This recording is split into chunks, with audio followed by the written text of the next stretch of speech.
Time now to review some of the things that have been happening in the news, and it's a Wednesday. Dr. Kwame Asante, Head Center for European Studies, and as well Dr. Jabril Mohammed, economist you find him at the University of Ghana Business School. Docs, thank you for joining us this morning. How's your week been so far? Good morning to you, and then good morning to my brother Jabril and our viewers as well. I'm fine. The weather is having its own toll on all of us, but it's good. It allows us to rest and sleep. I'm happy to hear. Dr. Jabri, what about you? How are you feeling this morning? How's your week been so far? Good morning to you and good morning to all our listeners. The weather has been good. I like the nature of the weather currently. And my week has been tough. Has it? Still working yesterday. I have to work into the night, and this morning, after this newspaper review, I have to continue work. Oh, I understand. That would be for God and country. Thank you for all you're doing. But Dr. Asante, what has your attention? The week has been quite eventful. Of course, a lot happening in the Ashanti region. Kumasi is showing us some elegance of culture and tradition, quite some precision in the morning of the Asante Hema. That's been happening. Yesterday was day 2, today is day 3.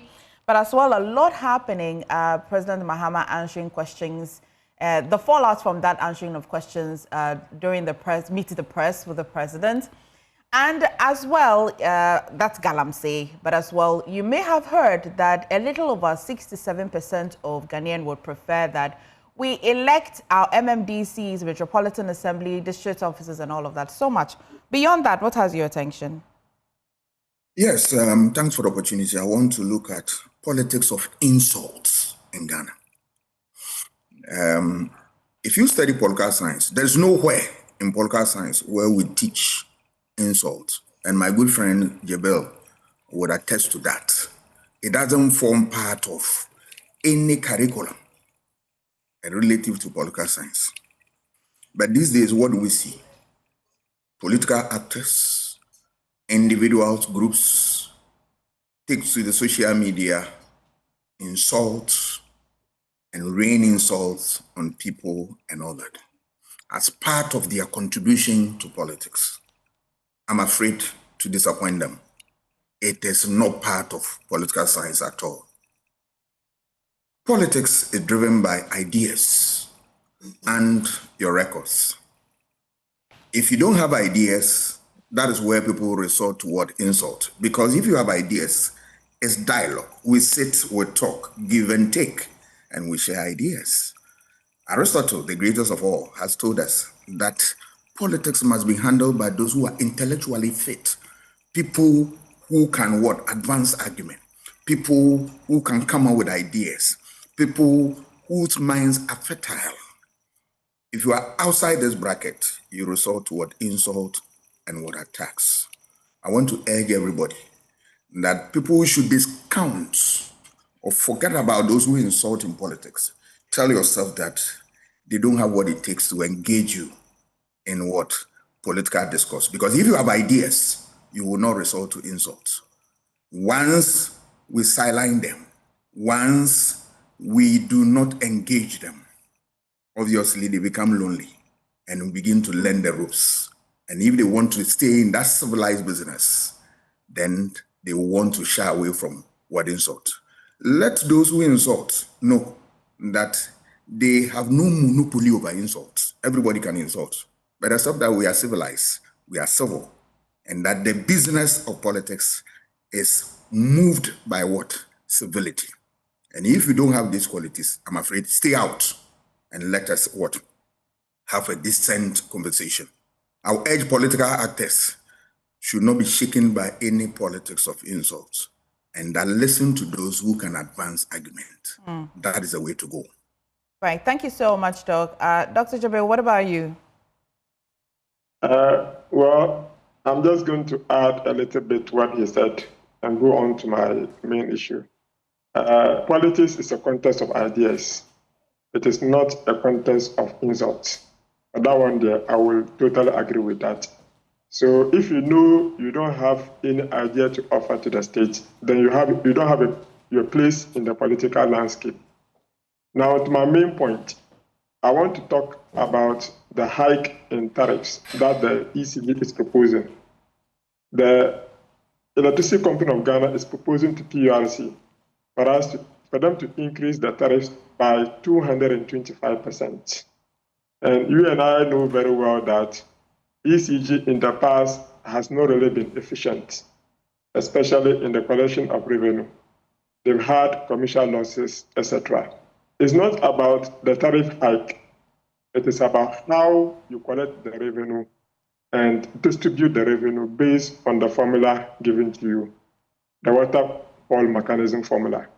So if you want to continue to increase revenue, and you still have a lot of places where they are connected to electricity and they don't have meters, what are you doing? You are just shifting the cost to the very few people who are committed in paying.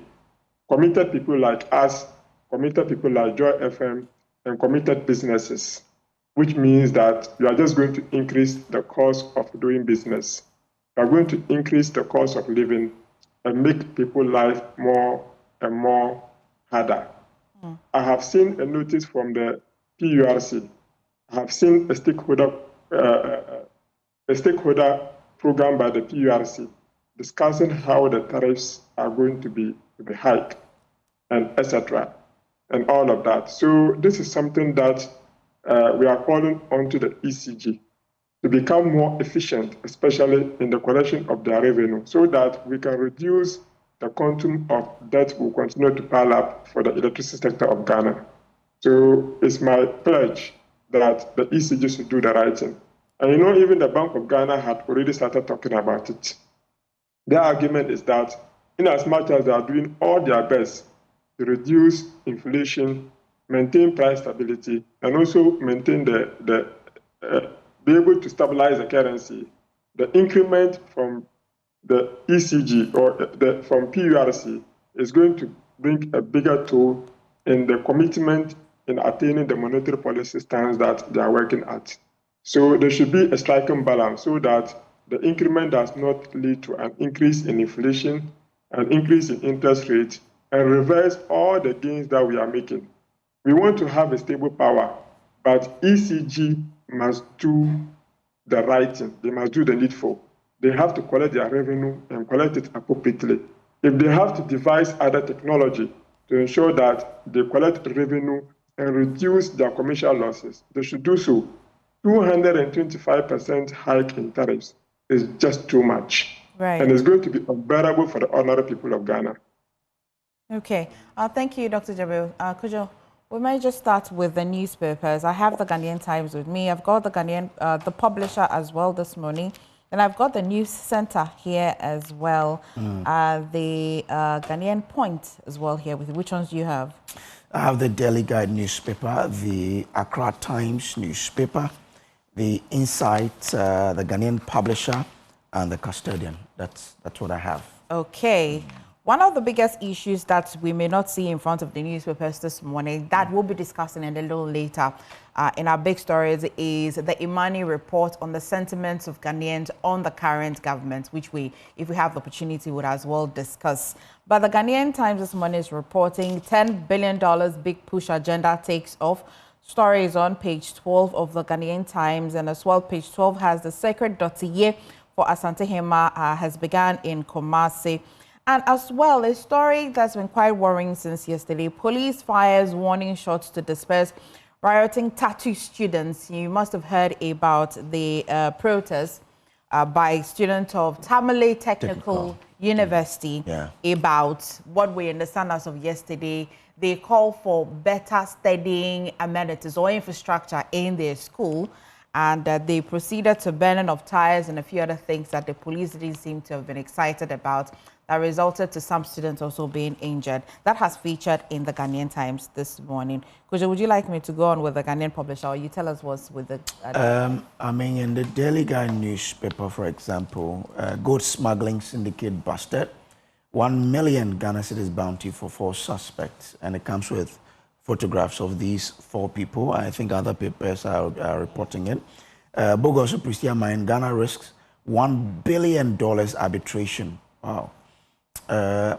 declare state of emergency on Galamsey Catholic bishops, Edichum targeted for smear campaign, according to spokesperson. So maybe we start with but I don't know. Maybe, yeah. Well, so the Ghanaian publisher as well says that panic over Sedin Ketia president for 2028.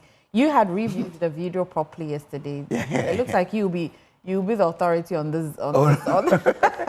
I mean, the video, someone was saying that it could be, but if you look at the video, it's a video of, you would say, a declaration of an intent, but a subtle one. Okay. Because you don't hear him say, vote for me as presidential candidate. He just says he is, I think, trusted, sincere, and then he, as Edin Ketia, ends by saying, fellow Akatamansonians. Then the video ends. So, well, open for interpretation, but you might want to say from the rumors that we've heard until this point, you can conclude that maybe that's a declaration of intent of running for the flag bearership of the party, but early days yet anyway. Well, Dr. Sasanti, this one will interest you, and maybe you can start with that or any other one that has your attention. Cost of winning Ghana's presidency hits $200 million. CDD Ghana wants a threat to democracy. That is the Ghanaian Point this morning reporting on that story as well. We've been following it all through the week. Let's start. Kojo, what shall we start with? Well, there's so much to talk about. I don't know where exactly. to start from. Let's start with the bust. Because we all know what the GoldBod is doing. Recently, they presented 5 million cedis plus 5 pickups to NIMOS to help fight Galamsey. Now, some people, even though we learned that this could bring about smuggling, some people are trying to do that, and GoldBod is looking after them. Now, how do we ensure that, this same 1 million Ghana cedis bounty that GoldBod has placed on 4 suspects, is that what is going to help us deal with smuggling, or do you think there are other ways that the GoldBod can adopt in fighting smuggling? Dr. Santi, let me bring you in. Yeah, I think it's one of the measures, and I'm not sure that is going to be the end. They are going to have series of measures that will rake in the necessary revenue and then plug that hole so that miscreants will not have opportunity to milk the state. For me, that is how I understand it. So it is one of the measures, and they are going to trigger more to make sure that they get to the bottom. Smuggling has been with us for a very long time. So I am happy that with the coming into being of the board and its task force, all these things are going to be addressed. It's a matter of time. I will urge them not to relent and be strong and be firm so that they get all the news tightened around those people who want to take advantage of the situation and then make all of us poor. Remember the effort of the GoldBod in raking in a lot of revenue within a short possible time. What I want to see is that the government should be able to tell us the revenue that they generate from GoldBod's activity, which account that the money goes into, and what is the use. Where are they applying the money? More often than not, they come and add it to the kitty, and you come, all that they give you is a long explanation and all that. But this one, the way it is, bringing in the revenue, I believe strongly that we need a certain account that we can be able to track how much is in there and what is the use of all these things, because it's like the oil. The oil also has some separate account that we are also using it for heritage, whatever programs and all that. I believe we need something like that, so that at the end of the day, it's not be something that we have on paper, but that we can put our hands on it and say that this we use for A, B, C, D. And then it should also help us. If we get so much, I don't know, the economist, my friend Jibril, should be able to help us to understand this. Is it not possible we've raked in so much that we can end the IMF deal, that we have so much that we can, Jabril will take up that conversation because you know how uncomfortable if you are under IMF program and all the conditionalities and all that. But if GoldBod has been able to rake in so much, what are we waiting for and all that? But of course, I am a layman. Sometimes my ideas will not mean anything. I want to also touch on the issue of the 200 million dollars that we spend to elect presidents in this country. That is through campaign. It's very, very unfortunate because this country doesn't have resources. The little that we have, I'm not sure we want to spend it in what? Elections, so that to get somebody who will be a flag bearer or a president, for that matter, for this country. And it brings to mind the abandoned conversation on what? Political party financing. Yes, we discuss and throw it away. We discuss, and the time is now for us to sit down and look at how best we can look at this issue, because it is causing a whole lot of problems that you and I are not aware of. Issue of what? Corruption is in there. Issue of the fact that once people spend this money, remember, they are not philanthropists. They want to what? Have returns for their money. And anything can happen. And above all, those who finance them, who are these individuals? Sometimes faceless human beings, which the law even doesn't allow them to fund. But hey, we don't know them. And here you are. And when those people also fund, they will come in to also demand their pound of flesh. And all these things work against the state. So it is about time that we work at it and make sure that the state funding, political party financing conversation comes on. The issue of the Catholic Bishop Conference coming up strongly on Galamsey, I salute them. These are giants within our society. And I am not surprised if you are very close to the Catholic Bishop Conference. And those days, their newspaper, they resisted oppressive rule and stood firm as leaders of our society. And I'm happy they continue to play this role, talking about Galamsey and the need for us to deal with this issue decisively. It is important. It is true that the government is young, but much as the government wants to take credit for the things that it has done within the short time, it cannot also hide permanently under the fact that the government has been in office for a very short time. I admit and I concede, and I want to be fair to the government, that they have put in a lot of measures that I believe had started yielding results. The blue water guards. Yes, those group, and then the policy that they have on excavators and all that, and then their engagement with communities that Galamsey is rife and all that. And of course, I can't talk without mentioning the effort of Kofi Amabwa in that direction. Great, but look, we want more, because yes, you can get the water turn into clean and all that, but the content, the pollutants are still in there. The injurious substances are in there. How do we get them out? Reclamation, what are we talking about? How far have we gone with this? People are now cutting cocoa trees to look for gold. What is the effect? All these things, it is based on this that Catholic Bishop Conference and other groups are up in arms against the government. That government, much as you are doing more in this direction, continue and make sure that we deal with this problem head on, because it is an existential threat. Whether we take it or not, that is going to be the issue if we don't deal decisively with that. So I support the Catholic Bishop Conference and I salute them for making sure. Well, Doc, I have to ask you, I mean, you say that the effort government is putting in is yielding some results. What have you seen to make you draw that conclusion that the efforts are yielding some results? Are you not alive to the fact that today they have stopped issuing license? Okay. That is it. It is one thing. It is a first step.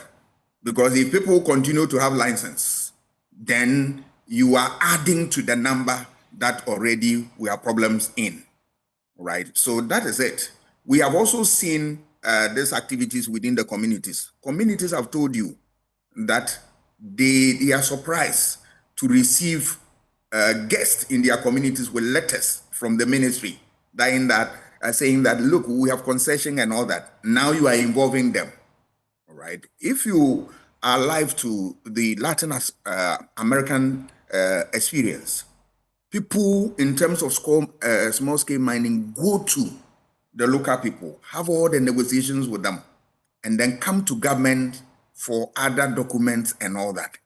I want to believe that with time, if the government continue on this trajectory, we should see more signs. But look, we still believe that the government can do more. We don't need to wait for 2 years or 3 years. The time is now. And that is why I am saying what I am saying. I'll move on to look at the 10 billion big push agenda. Maybe we have on, if you just allow us, let's have Dr. Jabil, yes. Also okay, let him yes, of course. Yes, fair point. Fair point.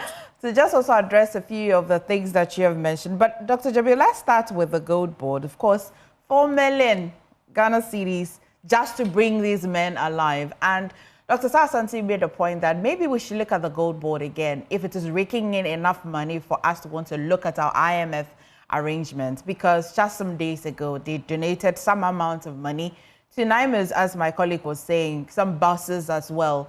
I'm actually, one of the things that beats my mind is when a government entity is donating to another government entity. It's a conversation we can have. I don't quite understand that mechanism. You can help me understand it. But for 4 million as bounty for 4 men who are gold smugglers, is this suggesting that we're making some good money, or it's just good enough incentive to be able to bring 4 smugglers?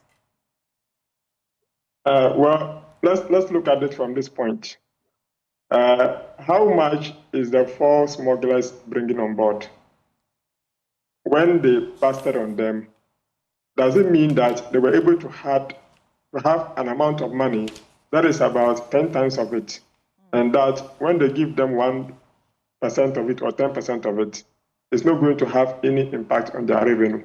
Doc, can I provide you with the information? Yeah. Now, according to the paper, it's a suspect said was found with 92 kilograms of gold, valued at about 10.2 million cedis.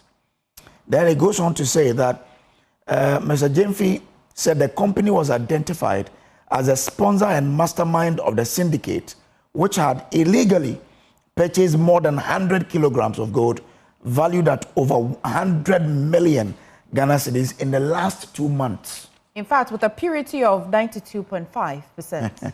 That's very pure gold. Yeah. So you have seen the point I was making. So it is necessary for you to compensate them with the 4 million Ghana cedis.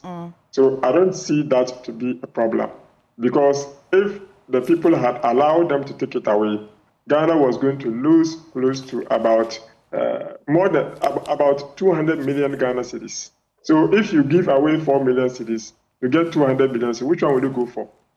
So it makes economic sense to give them the 4 million Ghana cedis. That is my point on that. Now, on the issue of whether the resources that we are getting from GoldBod, we opt to have a separate account for it. What is the Revenue Management Act saying about natural resource revenues? So we have a Natural Resource Revenue Management Act. Then we have the Oil Revenue Management Act.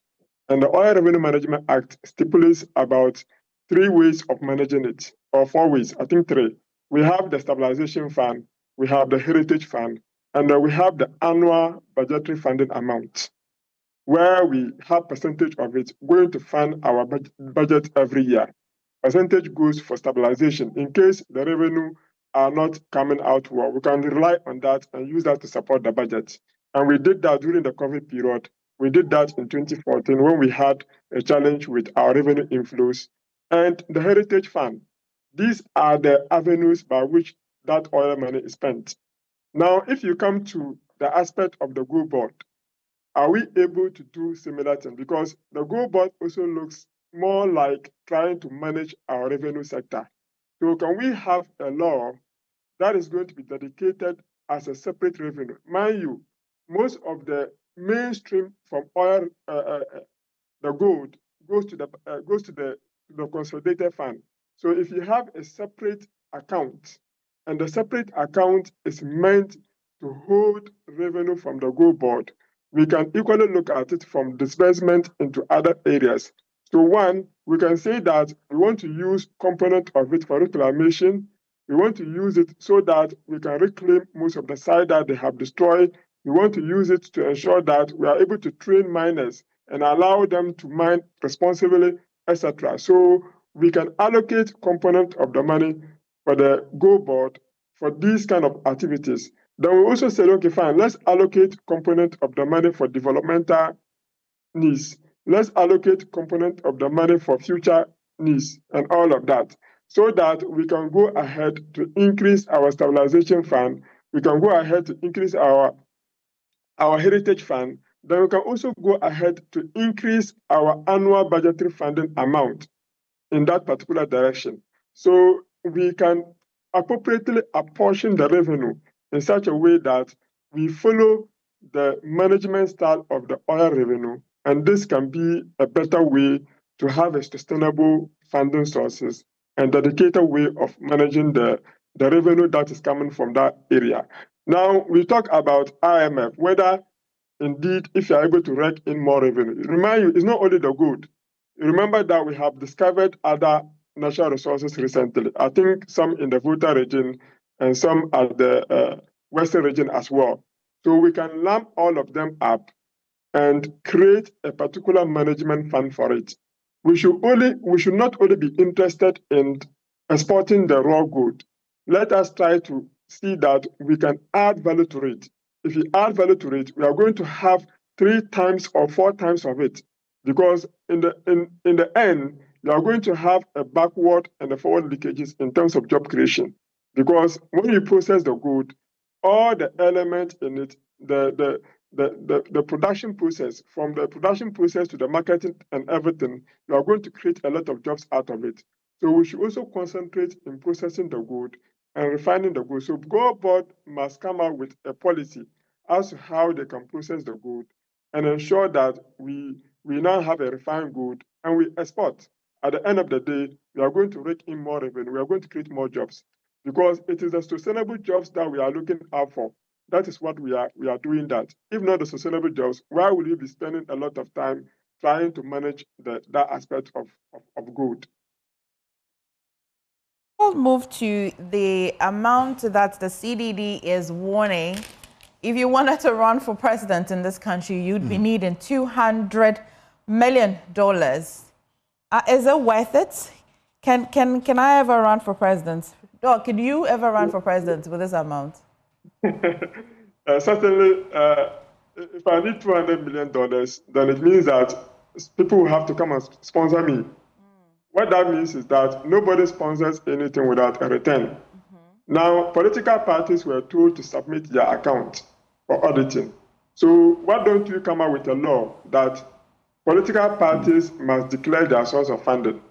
So if you are a politician and anybody come and give you money, you have to donate it. Even gifts are supposed to be declared and taxes are supposed to be charged on gifts. So if you consider that to be a gift, so why don't we have a law that will enforce political parties to disclose all the amount of money that they finance them? And if they disclose the amount of money they finance them, we know the sources. This person has donated ABCD. This person has donated 20 million Ghana cedis. This person has donated 10 million. This person has donated that. I remember President Mahama, when he was soliciting for funds, he once came up and read names of people who have donated to his account. Why don't we have that? Why don't the political parties publish their official account so that we know that this is what has been donated to them? But the funny aspect of it is that the donation don't go to a dedicated source. The donation goes to different people, so you are not able to track. They go to influential people in the party. So you are not able to track to see that the party has received this. So if, for instance, during the campaign time, let's say John Mahama, people go and give money to the party chairman, people go and give money to the chief of staff. They identify people, they know that this group of people, at the end of the day, they are going to be occupying sensitive positions. And this is where they are going to be having their contracts and other things from. They pass the money through that. They don't pass the money through the party structures. So the party is not able to report appropriately how much has been raised. So this is where the problem is. So if the party has a dedicated source, nobody is receiving the money, and it is going to a dedicated fund, it means that they can account for it. But as it stands right now, it is not. So why don't you make a political party like a company? Because if you list a political party on the stock market and people buy the stocks of the political party, the higher shareholder become the owner of the party. You understand the point? So that we know that, okay, fine, this person is where most of the donation goes to. And that person has an office, all the donation go there, the account is done over there, and it is publicized for the whole country to see.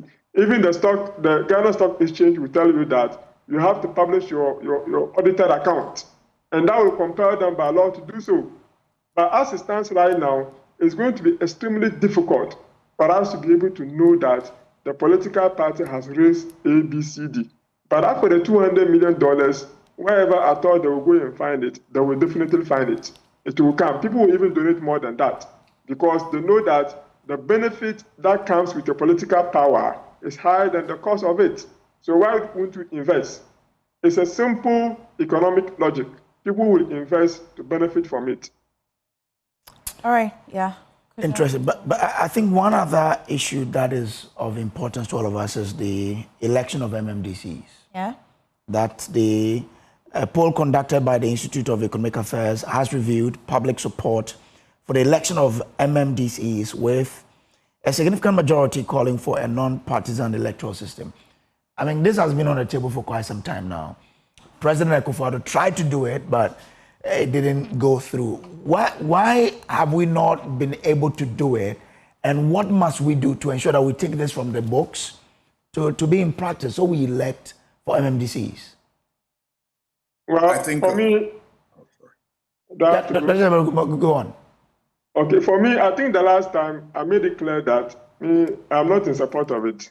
Oh. But then, if Ghanaians are saying that they want to elect their own MMDs, why not? They can go ahead. But it's going to business as usual. You know, whatever is happening at the district assembly level, it is not an issue of electoral problem. It's not the issue that if they elect people and they hold them accountable, they will perform. That is not the case. If you elect them and they don't have the needed resources, how will they perform? The performance go with resources. So if the resource allocation is not enough for them, they are not able to rake in revenue from their own districts. How can they perform? It is about revenue generation. So I think that we should rather empower them and allow them to be able to generate revenue on their own within their localities. And from that end, they can do their best to perform. But if you tell me that we should elect them, we will elect them like the MPs that we have elected. We continue to complain that MPs are not performing. They are not performing because they don't have the needed resources to be able to perform. The MP Common Fund is very small. And if you elect DCs, it's going to be the same thing. It's going to be business as usual. Look at the amount of money we're already talking about, using about 200 million for presidential elections. It means that it's going to be calling for a lot of resources that they themselves will have to use, the country will have to use to elect them.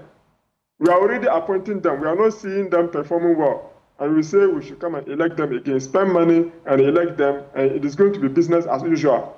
If the president appoints an Metropolitan District Assembly, what do you call it, chief executive, and the person is not doing the right thing, the person can be fired. But Doc, are you not sure that because that election will be performance-based, if you are elected for, say, 4 years and you don't perform as the MMDCE or DC of your area, then you'll be kicked out, and therefore that will be a motivation factor for MMDCEs to perform better than they are doing when they are appointed. The point has to do with the fact that they don't have the needed resources. But I also think, well, that can be a check. There can be a check and balances on that. And at the end of the day, I think there are also basic things that they can do that do not require resources.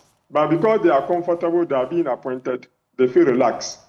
On that angle, then electing them will be appropriate. That's the only reason why electing them will be appropriate. But you can still elect them and they will still not do what they are supposed to do. So, but let's try it and see. If you try it and it works, that's fine.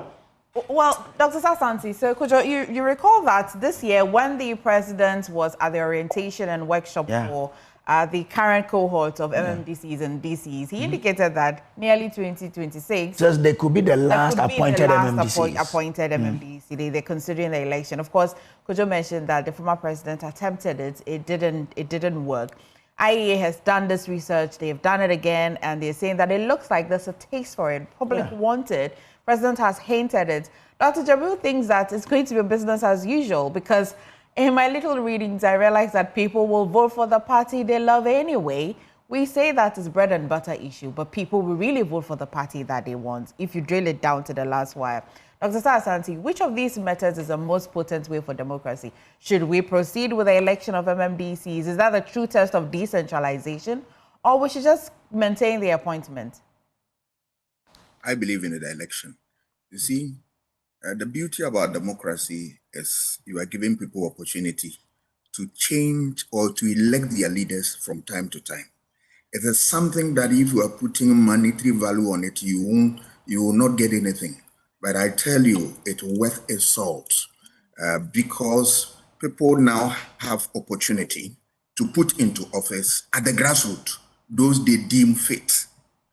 That is a big check than you have somebody who is appointed not based on, sometimes not on even competence, just loyalty, a party boy, and is in there. You realize that he's going to pander to the whims and caprices of the president because he's a president rep there. But we want people to say that this is a performing person. He has records to prove that he is worth considering for that post, for which reason we want to put him there. All things, holding all factors constant, that you'll be given enough resources or some reasonable resources to work with and all that. If people are able to select out of the lot those they deem have what it takes to turn things around, it's better than you not electing but waiting for the president to superimpose on you a candidate that you know that is naturally or notoriously incompetent and that, hey, is the president rep. That is what we are talking about against. Remind me, Doc, before you go to the other factor, remind me, are you for the debate about by-elections where many have said that it's quite costly, time-wasting? The party should just be allowed to appoint somebody if there's a by-election. Are you for that? I recall that we have had some conversation, but please remind me. I am one of the vociferous critics of that. I am. Okay. I don't buy into that. Okay. If you listen to those who advance that argument, their main argument is that by-elections, because of the conflict nature and all that, why don't you allow the party of the candidate we have lost to just get somebody in there? Okay, then I want to advance my question because you since you're not for that. I'm not for that. Two issues are at play there. The issue of representation is bastardized. That people are represented one way by which we represent people is through election. You are denying them. In addition to that, you are denying them a choice of selecting who they deem fit to represent them.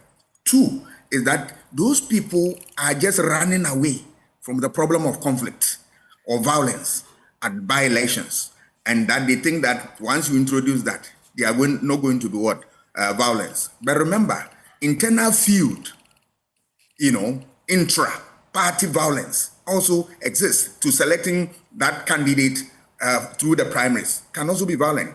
And what I also ask them, that look at the national election. When you see violence there, what do? Are you also going to run away from it? They are only running away from dealing with violence and saying that, let us not have election there. But the national election is also sometimes characterized by violence. So the real problem, the enemy to our society today relative to by-elections is what? And general election is what? The violence. We need to nip that in the bud.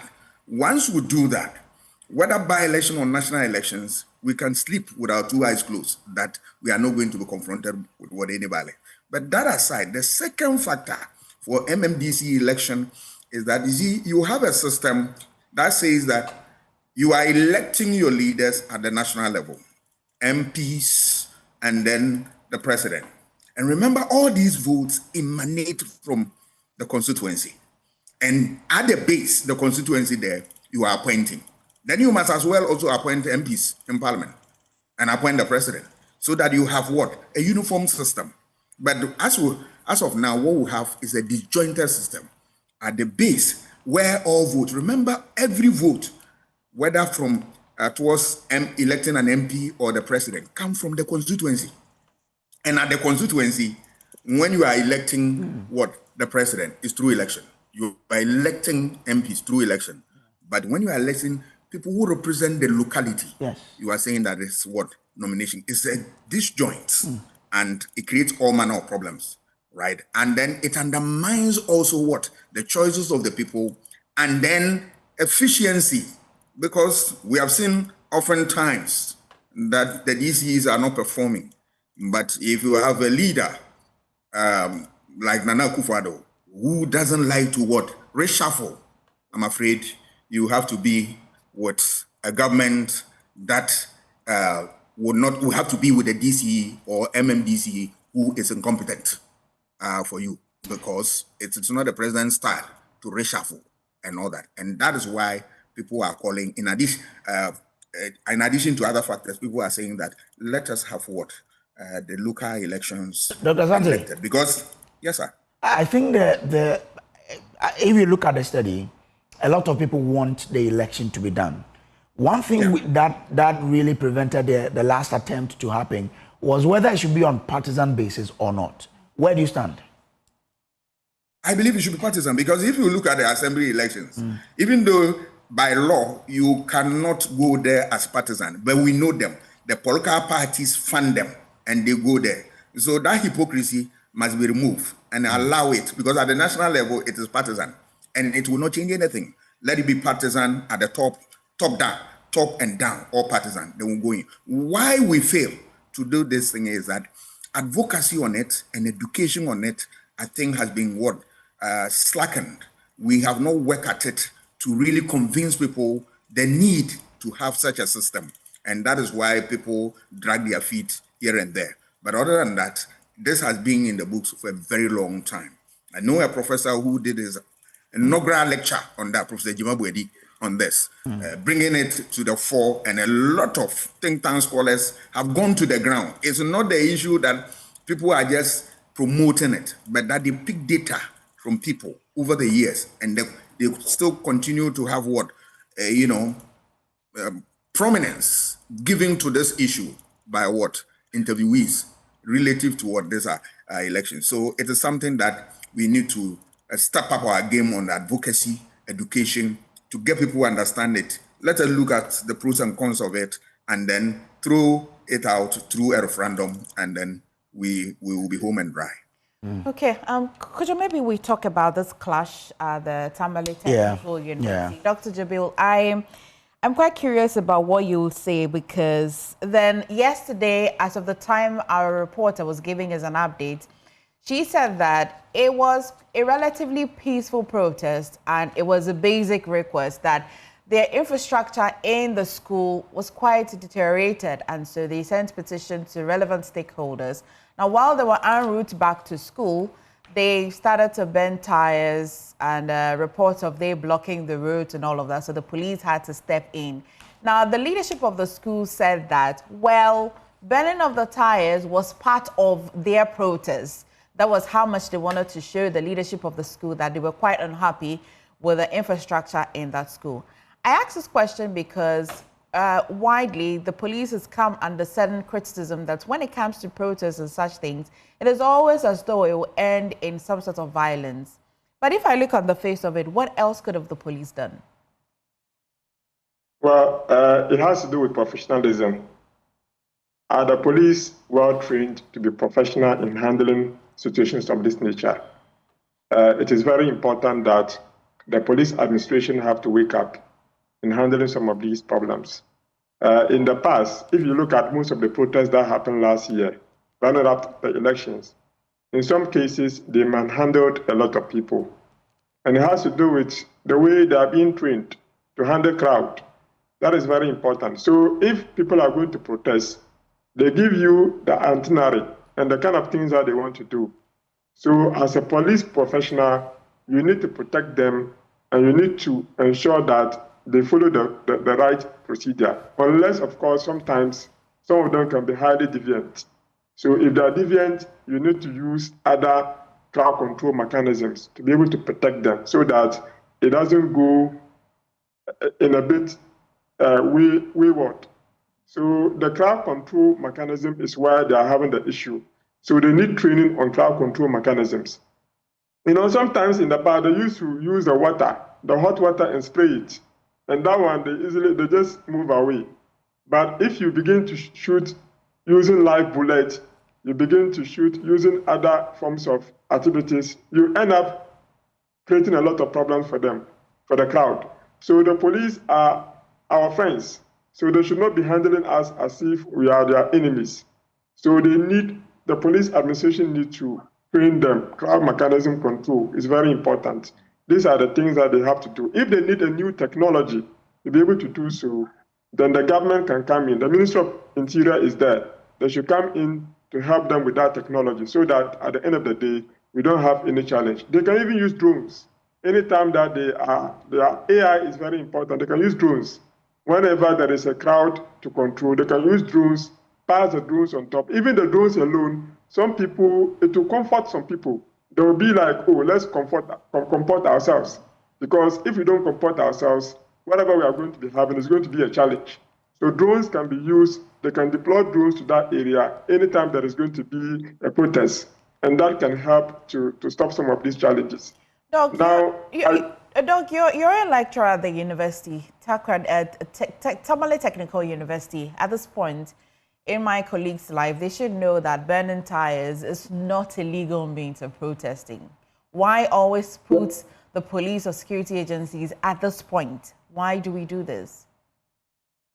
Well, if you look at it, the Tamale Enclave, for instance, they are noted for doing that. Anytime that there is a protest or something like that, even not only Tamale and several other places, they tend to burn the tires just to show people their displeasure. And I think that even the burning of the tire alone is not environmentally healthy, because look at the smoke that is coming out of it. They themselves, who are even within that enclave, is not good for them. So I think that they should use other means other than just burning the tires. So if they come and the police will ask them that, are you going to do A, B, C, D? If they say yes, they are going to do that, you tell them that that shouldn't be part of the protest. So they should vehemently oppose that and remove that as part of the protest. If they're able to do so, I think that we can have a peaceful demonstration. Just look at the smoke. It's just unhealthy. Right. But the issue of their infrastructure, I think the education minister has to step in. The right authorities must step in. How much fees are you charging them? Is it that there should be a synergy? Is it that Ghana Education Service is supposed to invest and the school authorities are also supposed to invest? Are the school authorities utilizing their resources very well? In some of these things, you don't need, it is facility user fee. You don't need the government to come and provide it, especially the taxis, the smart boards, etc. It is the university itself that is supposed to use their internally generated funds to be able to do so. If they have to increase their fees by a certain amount of money, they should do so. In the University of Ghana, there is a development levy that we are coming out with to help them finance the construction of ultra-modern accommodation facilities. And yesterday, about some acres of land was handed over to GRASAC and SRC to build the hostels for their people. And it's going to be coming from a development levy. So if the university think that they need to uplift their infrastructure, they should pass on the cost to the students. I don't think the government will prevent that. If you are saying that a better facility to be purchased, then you should be ready to pay. If they are able to pay that, maybe 200 cities, 500 cities more, I think that money can be used to provide a better facility for them. So hand come, hand go. It should not be just that the government should do everything. Well, Doc, I was going to stay with you because I am a student, and then the hang is just kicking me. And Dr. Sasanti, please hang in there. We'll come to you. But Kojo, shall we go? Yeah, let's bring in Martina Bugri, who is our Northern Regional Correspondent. Martina, you've been at the forefront of this development for some time now. What's the situation there as we speak to you this morning? Well, the situation this morning is calm. Students are expected to begin lectures today. But unfortunately, the meeting that was held yesterday was inconclusive, we are being told. The students said the leadership got to Mariam Hotel where the meeting took place. They said they had written a petition and given the school, and so they expected that the school would respond in writing, but it was supposed to be a verbal discussion, which they turned down the discussion and left. They have given the authorities some days to have everything written and then sent to them.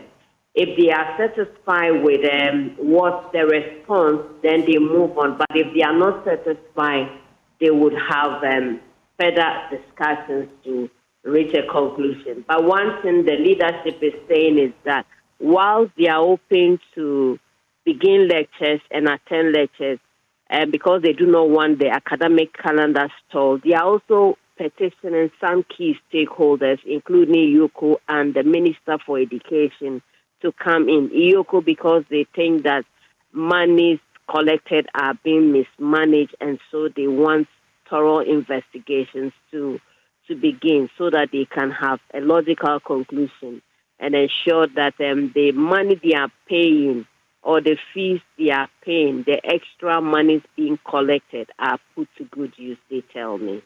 So these monies, are they directly for the provision of infrastructure? Is that what they're saying? Yes, so for the development lady, we are being told by the students that that is to help bring development, so infrastructure, roads, among others, in the school. And they have been paying these fees for a while now, but they haven't seen any meaningful project out of what they pay. Sanitation, they say they have broken infrastructure in their sanitary halls where you can't feel comfortable. We entered there yesterday. It's nothing to, it's not a place you would want to even want to see as an individual, but that's where they use. And the stench, we are told, affects them. Even sometimes lectures that are held in these hostel facilities, we are told that you can't stand them because of the stench that comes from it. And one other thing they also mentioned was the sanitation and the screening, health screening fee they pay, and then they never have health screening done for them. And so these are some of the things that they think that they take the monies and they don't see what is being used for. Now they are saying that the school is proposing to increase their fee 100% increment. And that is going to be a difficult thing for them because they say that over the years, they pay money, they don't get results. And that's why they are fighting and will not relent in the fight until they have their issues addressed. So this development levy, did they tell you how much they pay? The guy was not, they didn't have a figure readily. Okay. But he says that since once you enter the school, it's part of the levies that you would pay until you go out. Now, one other key issue that also came up was that they finished school and after 2 years, some are unable to receive their certificates. They get jobs and then they can't get certificates to present because the school has not been able to offer them their certificates yet. And that is one other issue that they want addressed. So you want to stay on that a bit. For Martina, for some students, if this is not for about all the students, then this must be some bespoke challenge with these particular students, right? I didn't get the question. I'm asking about the certificates receiving, which is quite a concern. This you can confirm that it's not all of the students that complete at a particular time. This is just a few of the students, right? Yes. So yesterday I spoke to about 3 students, and they tell me that their immediate seniors who had finished up till now, and these are different departments, have not reached their certificate yet. And so it's not one department. I spoke about different departments, 4 different departments, and they all have the same concern that their seniors have finished 2 years ago. They haven't had yet. Someone even said he has to come back to school because he got a job. There wasn't certificate to present, and so he has to come back to school instead of just wasting at home. Interesting. Now that was the guy we spoke to. We had to bled the face. Okay. Okay. But Martina, what about students who sustain injuries? What's the latest on them? We are told that they are doing well. I spoke to the Grasser PRO this morning. He says that they are doing well. And hopefully they will give us an update on how they are. But we are sending it this morning to see what. Okay. All right. Martina, grateful. Keep your eye on what's happening at the Tamale Technical University so we can update our viewers with what's happening. Grateful to you. Well, Kojo, maybe we'll go to Dr. Asante now. Yeah. Doctor, pick up from where Dr. Jabril mentioned, and it had my attention, Kojo. It said that that area, that enclave, really, is quite notorious for burning tires, especially during protests. I mean, not just the Tamale enclave, but up north. Whenever there's a misunderstanding, you're likely to see that their tires being burnt to show their displeasure.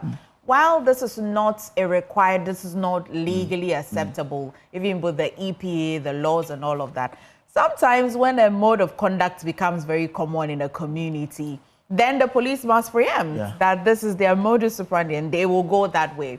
So how do you assess the police performance? Dr. Jabril thinks training, but I don't know about you. How do you assess it? Say that burning of ties is not peculiar to that part of the country. You can find it southern Ghana everywhere. But come back to it. I don't see why when people have genuine concerns, they cannot engage and have dialogue. Talk to school authorities. Look at how the issue goes. If you are not satisfied, trigger another process. Send petition to minister. Something can be done.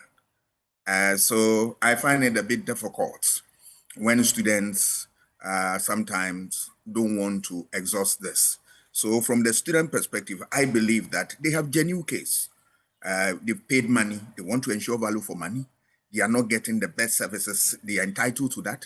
They have finished their programs. They don't have their certificate. They require that. But the best way out to involve university authorities, talk to them, and then have a dialogue with them.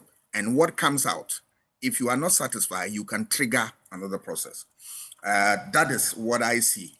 And the violence associated with, demonstrations, strikes, and all those things are born out of the fact that socialization has broken down completely, right? People don't teach their words. Schools don't also inculcate in students the need to be civil in demanding your rights, because you can, have placards around. Why are people holding sticks? What is it meant for? I mean, if you have something genuine to discuss, you don't go to the, around with sticks and all that. Now, come back to the school itself. What I see from what they are saying, and let me be fair to the school that we have not also heard from the school. So I am speaking on this with a pinch of salt because we want to also hear them.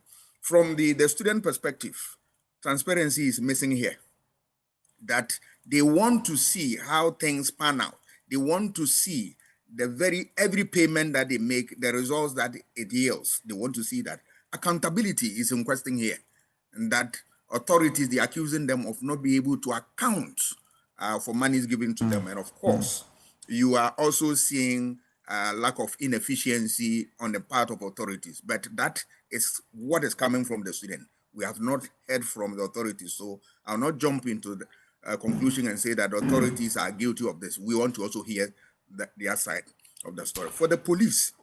Well, Doc, on that, yesterday we spoke to them on the pause. Just that the bit about the allegations of they not putting the development levy to use, the health screening fees and all of that is maybe something we now have to go back to them to ask, why are they not utilizing those fees?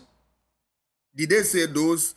I'm saying that we need to go back to them on these specific issues about the usage of the development levy. To hear their story so that you can have a balanced conversation. So I'm holding certain factors for constant and then also want to move on to another area. The other area that I see is the police. Yes, they will go there and then they are professionals. Sometimes you realize that when programs of this nature degenerate, then you see them coming there with force that are very unreasonable. And that is a function of professionalism that we expect them to demonstrate. And my colleagues said something which is very interesting, that we can also employ drones to deal with it so that you don't harm any police and police doesn't also harm you. But there are, systems that monitor the whole operation. But the whole bit about it is that if the police, there is a need toward strengthening their training relative to what crowd control and all that, we as a society or the police force must be able to identify this and do it so that you put the institution at the highest level of professionalism so that they can respond to things like this without any incident. So I believe, but sometimes the brutalities also becomes something that we don't accept and all that. Like the pictures we are watching now is a bit strange to us and all that. But we also as a society, we owe to ourselves the duty to make sure that when there is something about protest, we go with it in a more civilized and a more civil manner so that we don't create unnecessary problems for ourselves. Burning of ties. I don't see how it addresses the problem of infrastructure. Burning of ties. I don't see how it addresses the problem of stench, sanitation conditions in the school. It is only dialogue. That is the way to go. So let us, inculcate that in people so that they use those channels to be able to address their grievances. But grateful to you. I think on that, I may probably have to single out the SRC of UCC, not because that's where I attended, but if you go to the University of Cape Coast, there are two big infrastructure there. The UCC SRC hostel, it was built by the students. The UCC broadcasting house, where I worked, where I honed my broadcasting, talent or skills, was built by students. They were levied, and the monies were then converted into this infrastructure. So if the students are paying, then they have to let them see the benefit, because then it even becomes a revenue generating avenue for the student body. So I can't help but agree with you as well, Dr. Sasanti, and as well, Dr. Jabril. I'm sure this is how we end our news review. No, but we can't end it. Doc, you have to stay with us. There's an interesting subject I want to pick your thought on. No, Doc, please stay. Yeah, yesterday I saw something, and they were ascribing this to MFA at the T. Dog, MFA, did you say I would choose money over heaven? I mean, listen, Dog, two of you know that every discerning reader would know that you can't compare heaven and money together. Dog, so if you read this about me, it's just some blogger sitting in his living room somewhere, feeling all sinister and writing something silly about me. But truly, you cannot even compare these two. How can you even ask a person that, would you choose money or heaven? Money or heaven? Oh, heaven, of course. If I heaven, I'm David's Abati. Oh, God will provide. Why? I see that. I'm thinking. But I mean, Dog, don't mind anything you read about me. Your girl, my hands are clean. But thank you so much for joining us today on the news review. Dr. Kwame Asante, Head Center for European Studies, and as well, we were joined by Dr. Jabril Mohammed, Economist, UGBC. Thank you so much. We'll see you again soon on the show. But you as well, you want to stay with us. There's so much on the show.